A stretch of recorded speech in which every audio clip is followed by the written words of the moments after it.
Welcome back to the afternoon session of the Precision in Clinical Trials Virtual Summit, Day 2. And after very exceptional speakers and sessions this morning, I'm elated to introduce Alekhya Pochiraju to you. She is a biomarker operations manager at Genentech, where she provides clinical oncology biomarker operations expertise. She believes with the future of healthcare geared towards personalized medicine. I share that completely with her. Biomarkers are a critical element of cancer drug development and cancer therapeutics. She has been focusing on health equity disparity among minorities and people of color. Alekhya holds an undergraduate degree from BMS, College of Engineering in India, in biotechnology engineering, and a master's degree from Northeastern University in biotechnology. Her talk today is about the snapshots on diversity in clinical trials and why it matters. The floor is yours, Alekhya.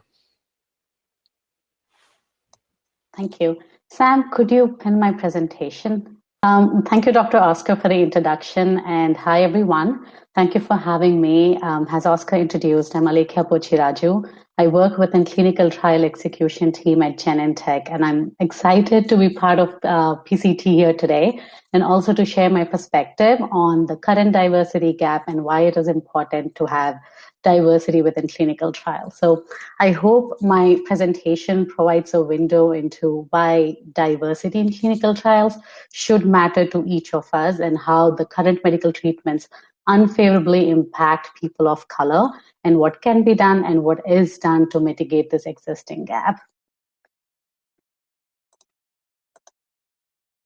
Okay, I think you are on my second slide now. I see it on the pin. Okay. I've been informed most of the audience today have some level of background in clinical trials. And for the small number of those who are new to the concept of clinical trials, I want to start off on this blank slate and then quickly orient on what these are and how new medicines come to the market and the design process behind it. So for the purpose of today, I'll say the focus of clinical trials is to bring new and better medicines to those who are in need, and it starts in the lab where it is flagged as preclinical research. It involves animal testing, and if that is successful, it then officially begins in phase 1 with human volunteers. And this entire clinical process, it's iterative, it's incremental, and the purpose over here is to understand the safety and the efficacy of the new medicine. And as we progress from within the clinical trials from phase 1 to phase 3, the number of volunteers or the number of human volunteers significantly increase, and phase 4 that takes place after the medicine has received regulatory approval and it is on market, and the purpose or the design for that is to evaluate long-term effects. Onto my next slide here. So moving on to the premise of today's presentation, which is what is the value of conducting a diverse clinical trial and why should it even matter? So how a person responds to medicine, that can vary depending on number of factors, including someone's genetic background, it could be ethnicity, it could be gender or lifestyle.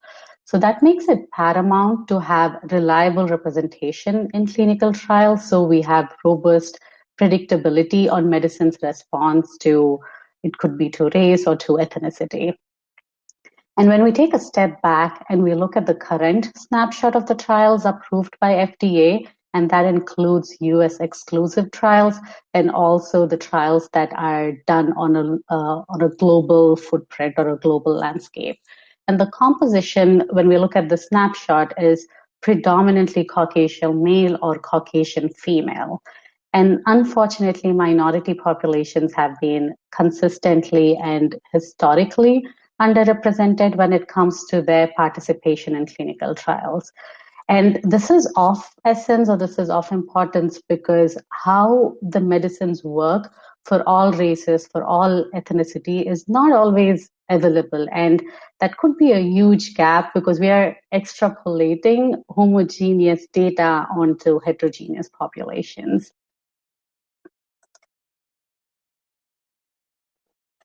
I have a bit of animation here to click through. Please bear with me. Okay. This diversity gaps bears significance because the disparity in representation, they magnify as we move into the future. And as you can see on the screen, it is estimated by 2045, most of what we now define as minority population will become the majority. And we know that the clinical trial process in itself, it takes years, if not decades, from inception to becoming a commercially viable or an available medicine. And what that translates for us is the way the trials are conducted today often don't represent the people of the future. I've seen on the agenda, we had some discussion here on day one of the summit around data and data interpretation. So I want to build a bit on that and say that with advances in technology, there is what we could call an increase in usage of computational modeling, increase in usage of computational designing within the drug development process. And when these models, they use publicly available genomic database where 90% of the database is European ancestry, this means that we are exponentially and potentially amplifying the disparity.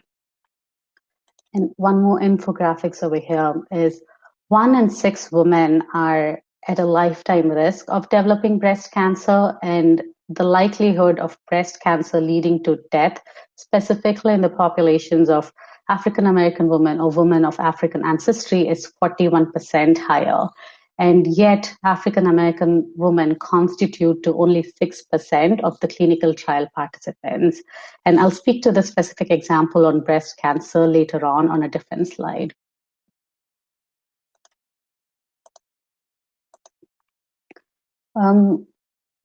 As you would see here, and I know this is a bit wordy and it's a little bit of crowded slide, but what this essentially alludes to is that there is no quick fix in bridging the gap and barriers to enrolling diverse patient population in a clinical trial. It's both complex and it's also a multifaceted issue.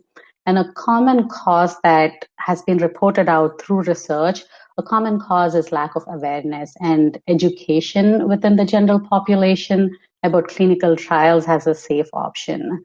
Another recurring theme or a common hurdle we see is absence of trust and privacy issues. And when I say trust, it is because of the past atrocities on minorities and people of color. Because of that, there is absence of trust in the medical community. And there is also a lingering distrust from past victimization in medical experiments. And when I say privacy issues, I feel there is some room to improve and also to share information on how the data that is generated from clinical trials will be utilized with the people who participate in the clinical trials. And I think we can do better as an industry to make our version of terms and conditions page a little bit more easier for the patient or for the subject or the participant to understand. And then from the scientific standpoint, I want to say race, lifestyle, environment, all of these are deeply encoded, and it isn't always straightforward. Another barrier that has been reported is out-of-pocket cost. Out-of-pocket costs, which is a barrier for enrolling diverse patient populations, since not all costs are covered by the insurance company or by clinical trial sponsor. And that could make it harder for patients to take time off from work and routinely visit their hospital or their site of care due to the socioeconomic conditions. And it's been reported that the socioeconomic conditions are often clustered around certain ethnicities or race.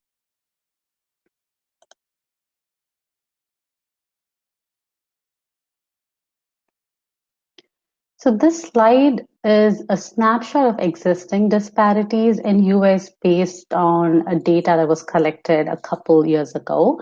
And what this shows is that minorities account for 33% of the US population, and they are well represented when it comes to government-funded NIH trials. However, the NIH trials in itself, they account to only a small percentage of the total clinical trial volume, and often they also have small number of sample sets or sample size. And for reference, I want to point out in 2014, NIH funded about 1,000 trials, and these are a combination of phase 1, 2, and 3. And collectively, this 1,000 trials, they only constituted to 6% of the total clinical trial volume.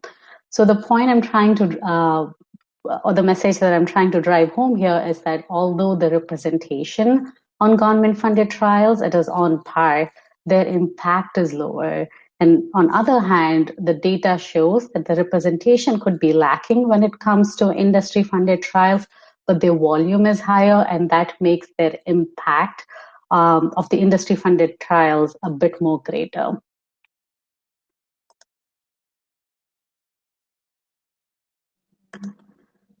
Over here, I want to touch base on a few examples that demonstrate the need for taking into account ethnicity and also the ancestry background of an actual patient population when designing the trials.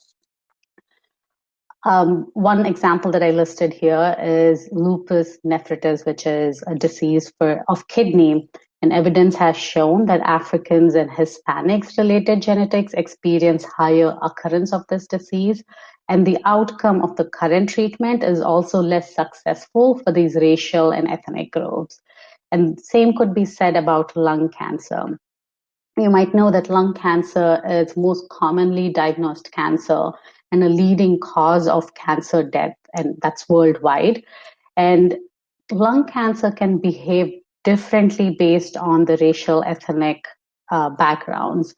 And also the biomarker prevalence can vary based on the ancestry.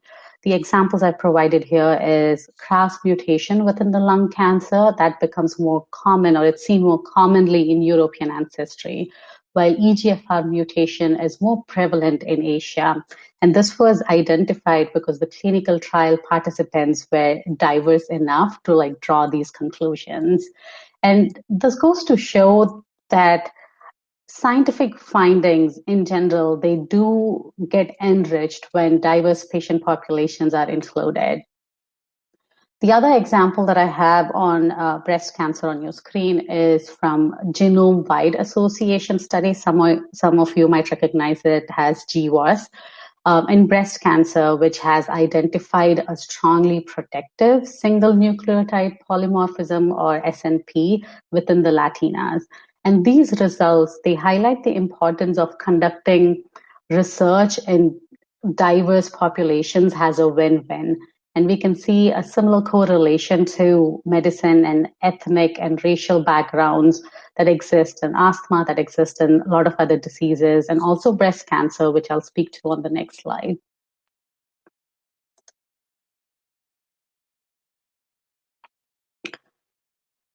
A bit of numbers on the slide, but what you see here is a stark illustration on clinical trial participation versus ethnic-based disease prevalence.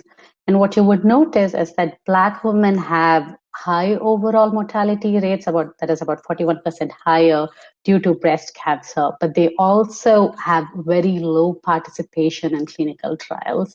And its listing here has about 6%. And now when we look at all women of color cumulatively, there is about 80% mortality rate, yet women of color, again, collectively constitute to only 14% of enrollment within breast cancer clinical trials.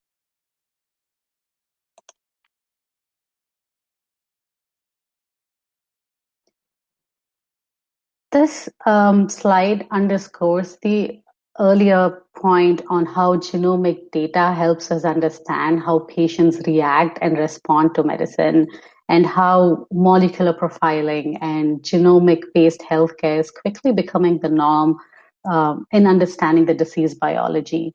And from a research point of view, what we see is that rare variants, they tend to be specific in certain populations, or they are disproportionately important when it comes to predicting disease risk or even predicting a drug response. And thus understanding the role of ancestry, thus understanding the role of race and ethnicity can help us identify new targets within the drug discovery process. On to my next slide here. This slide lays out the complexities that are involved in determining the health outcome, which, as you would see here, it's multifaceted, and that genetics is just one of the several factors that influence the outcome. And often it's thought that genetics and biology are primary components of determination, but in actuality, they only contribute to 1/5 of our measurable health. And I say that with knowing that genomic sequencing is becoming more important for predicting and preparing for future health outcomes. But the reality is that it's not feasible to sequence everyone's genome at this point in time. And the appreciation of this fact calls for taking into account other factors of health determinants, such as individual behavior or social circumstances, which together, as you would see on the slide, account for over 65%.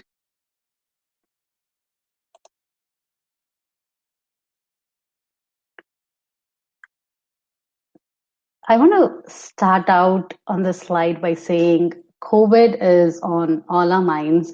We had few talks in the summit that have extensively covered the impact of COVID on clinical trials, and I want to speak to the data here and say that this pandemic has cast a spotlight on the existing disparities where people of color and minorities are facing greater risk of infection, greater risk of hospitalization, and also mortality. And there's plenty of documentation on COVID-19 impact by race, but this specific statistics is from American Public Media, which has conducted independent and non-partisan research. And these disparities by race, as you would see on the graph, it becomes more dramatic for Black and Indigenous Americans who experience, unfortunately, the highest COVID-19 mortality rate.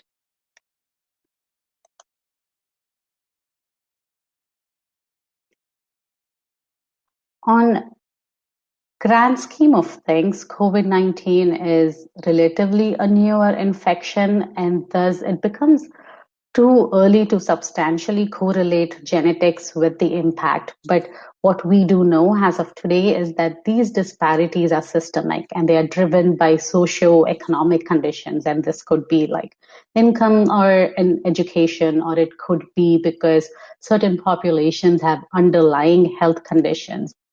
As an example, African Americans are prone or more likely to diabetes, which puts them at a greater risk. Or it could be lack of access to quality healthcare or health insurance coverage.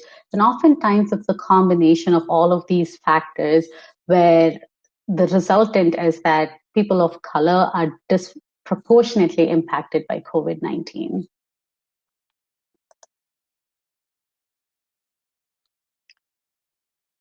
The point I'm trying to drive on this slide is there's a heightened sense of global awareness when it comes to the health disparities. FDA and EMA are providing guidelines on enhancing trial diversity. They are providing guidelines on inclusive trial practices when it comes to enrolling and retaining diverse population. And these guidance from regulatory bodies, they offer recommendations on how product sponsors or clinical trial sponsors can improve the trial diversity by accounting for logistics, by accounting for other participant-related factors that could, in a long run, limit the participation. In addition to that, in the period of 2005 to 2017, there has been about 600% increase in literature in publications on health disparities. And all of this, when we look at it, it shows that there is an upward industry trend when it comes to global awareness on these health disparities.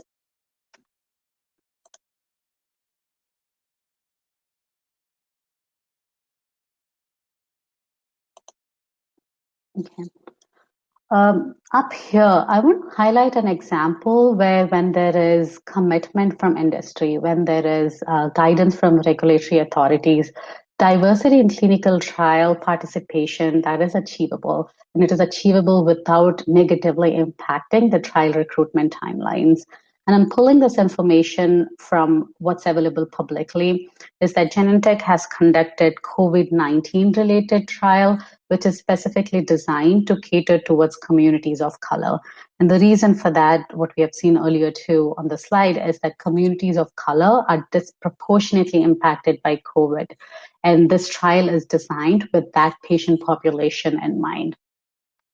And what we have learned from these programs is often within the industry, there is a greater affinity to work and to partner with this big reputed academic institutes and hospitals. And the reason being is that these big reputed hospitals and academic institutes, they have the infrastructure due to which they are better positioned to generate high quality clinical data. But what is observed is smaller and community-based hospitals, they tend to cater more towards people of color or could be located in a medically underserved area. And for this trial, Genentech has actively participated or actively partnered with these community hospitals who, although don't have the matching infrastructures, can generate a similar high quality clinical data.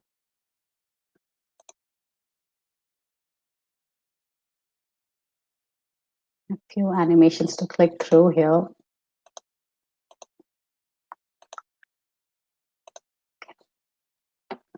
So collating what can be done to encourage more minorities to participate in clinical trials. And one of the things that comes up a lot is that site of care, they assume that minorities are not willing to participate. And a simple mitigation here is to set an expectation that all eligible patients are asked.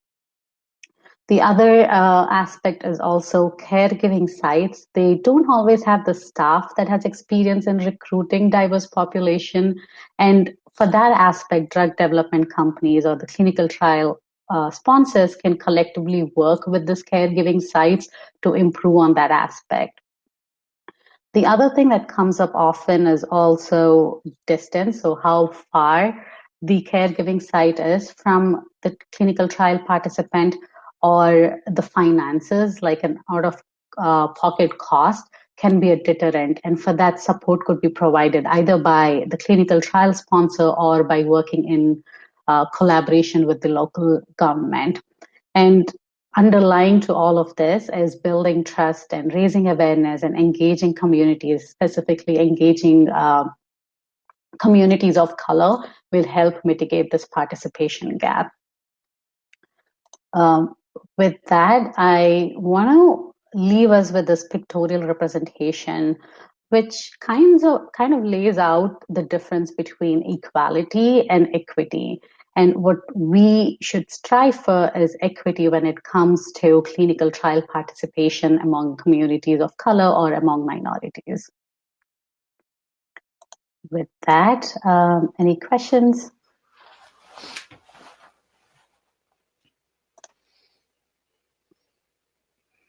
Thank you so much, Alekhya. I'm waiting for Sam to tell us if there are any questions. Otherwise, I have a burning question for you. Yeah. There is one question from Mr. Fred Kerwood, and he's asking Alekhya, what are the NIH trials doing differently than industry-sponsored studies to make their patient populations more representative of the general population? Okay. I should also say, yes, NIH trials are doing differently, but their proportion or the amount of trials that are churned out by the government-funded organizations is lower. So they probably don't have the same pressing timelines that the industry is facing. But underlying in all of that is they had this act, the Revitalization Act, which essentially says that if a funding is needed from a government to run these trials or any kind of funding is provided from the government, then they would also have to look into the diversity aspect. So it's kind of forcing their hand to look at the diversity and to enroll a diverse patient population or participant population. And that makes the difference. Wonderful. And there is one more remark from Liliana Trinova.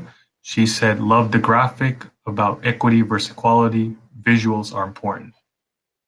Yeah, and that's my favorite pictorial representation too, because often I think we get carried away by trying to achieve equality, but in reality, what we should be looking at, given the current, I would say, the current trend that we have within the participation gap, I think equity is what we should achieve, and I think that pictorial representation does a great point.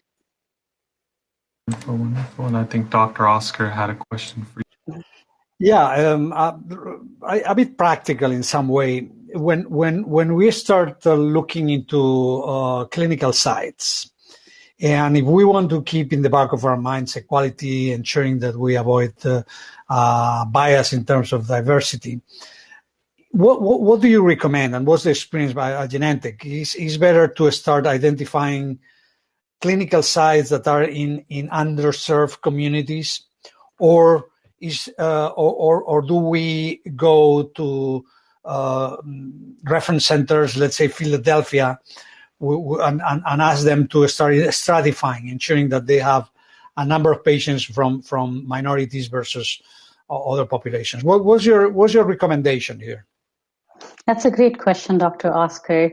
And I want to say that what we should try to achieve is a holistic representation. It does not have to just end with ethnicity or race, but also in terms of gender, or also in terms of geographical location, so urban versus rural.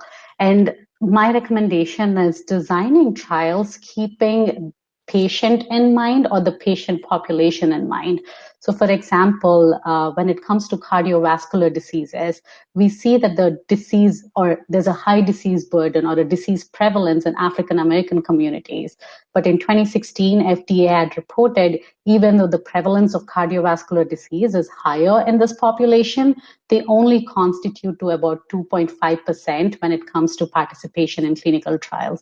Similarly, it could be said about prostate cancer, where African American ancestry, people from African American ancestry are at a higher risk and twice more likely to die because of prostate cancer, unfortunately, but yet their participation is low. So I think there's no one size fits all. It's the point I'm trying to drive here, is that it depends on what the disease is and what the population for that disease looks like.